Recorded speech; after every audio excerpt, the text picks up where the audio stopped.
ബിസ്മില്ലാ വൽഹംദുലില്ലാ അസ്സലാത്തു വസ്സലാമു അലാ അഷ്റഫി റസൂലില്ലാ വഅലാ ആലിഹി വസഹ്ബിഹി അജ്മഈൻ അമ്മാ ബഅദ്. ബഹുമാനപ്പെട്ട ഉസ്താദുമാരെ, പ്രിയപ്പെട്ട കൂട്ടുകാരെ, SSF സാഹിത്യോത്സവിൻ്റെ ധന്യമായ വേദിയിലാണ് ഞാനും നിങ്ങളും ഒരുമിച്ച് കൂടിയിരിക്കുന്നത്.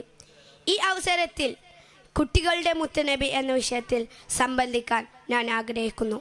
നാഥൻ തൗഫീഖ് നൽകുമാറാകട്ടെ. ആമീൻ. പ്രിയമുള്ളവരെ, പിഞ്ചു കുഞ്ഞുങ്ങൾ ക്രൂരമായി കൊല ചെയ്യപ്പെട്ടുകൊണ്ടിരിക്കുന്ന ഈ പുതിയ കാലത്താണ് കുട്ടികളുടെ മുത്തുനബി എന്ന വിഷയം നമ്മൾ ചർച്ച ചെയ്യുന്നത്. കുരുന്ന ഹൃദയങ്ങളെ ചേർത്ത് പിടിച്ച് കരുണയുടെ പാഠമേകിയ ഒട്ടനവധി താളുകളെ നമുക്ക് മുത്തനബി ചരിത്രത്തിൽ നിന്നും നിവർത്താനാകും.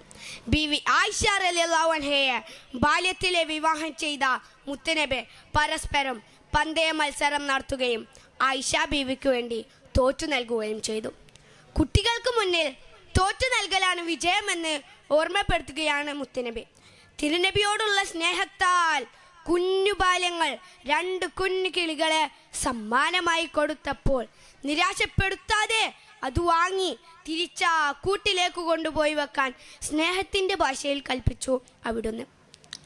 തെറ്റ് ചെയ്യുമ്പോഴേക്കും ചീത്ത പറയലല്ല ഒരു ഗുരുവിൻ്റെയോ മാതാപിതാക്കളുടെയോ ശൈലി എന്ന ആ പാഠം ഓർമ്മപ്പെടുത്തുന്നു.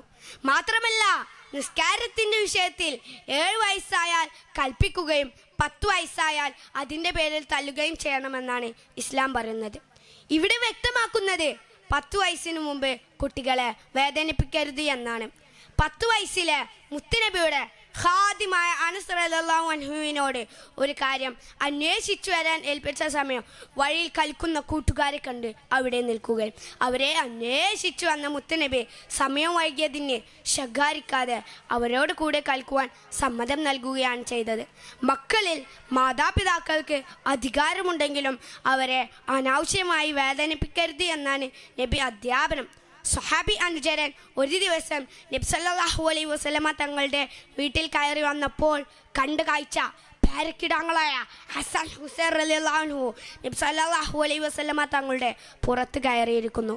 പ്രായമേറെയായിട്ടും മക്കളുടെ സന്തോഷത്തിന് വേണ്ടി സമയം ചിലവഴിക്കണമെന്ന് മുത്തുനബി ഓർമ്മപ്പെടുത്തുന്നു.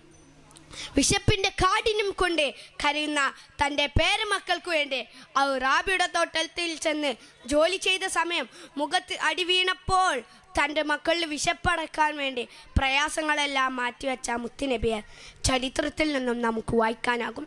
എത്ര പ്രയാസങ്ങൾ സഹിക്കേണ്ടി വന്നാലും തൻ്റെ മക്കൾക്കിടയിൽ നാം സന്തോഷം പങ്കിടണമെന്ന് മുത്തുനബി ഓർമ്മപ്പെടുത്തുന്നു. മാത്രമല്ല, അവർക്ക് വേണ്ടി ചിലവാക്കുന്ന പണം നിങ്ങൾക്ക് സദഖയായി ലഭിക്കുമെന്ന അധ്യാപനം കൂടെ നമ്മൾ ചേർത്ത് വായിക്കേണ്ടതുണ്ട്. പെരുന്നാൾ ദിവസം കരഞ്ഞുകൊണ്ടിരുന്ന കുഞ്ഞുബാലനെ വീട്ടിൽ കൊണ്ടുപോയി എല്ലാം നൽകി സന്തോഷിപ്പിച്ചത് കുരുന്നുകളോടുള്ള മുത്തുനബി സ്നേഹമാണ് നമ്മോട് പറയുന്നത്. യതീമായ മക്കൾക്ക് മുമ്പിൽ നിങ്ങളുടെ മക്കളെ നിങ്ങൾ താലോലിക്കരുത് എന്ന് മുത്തുനബി അധ്യാപനം ഓർമ്മപ്പെടുത്തുന്നത് എല്ലാ കുരുന്ന ഹൃദയങ്ങളെയും ഒരുപോലെ ചേർത്ത് പിടിക്കാൻ നമുക്ക് കഴിയണം എന്നതിനെയാണ്.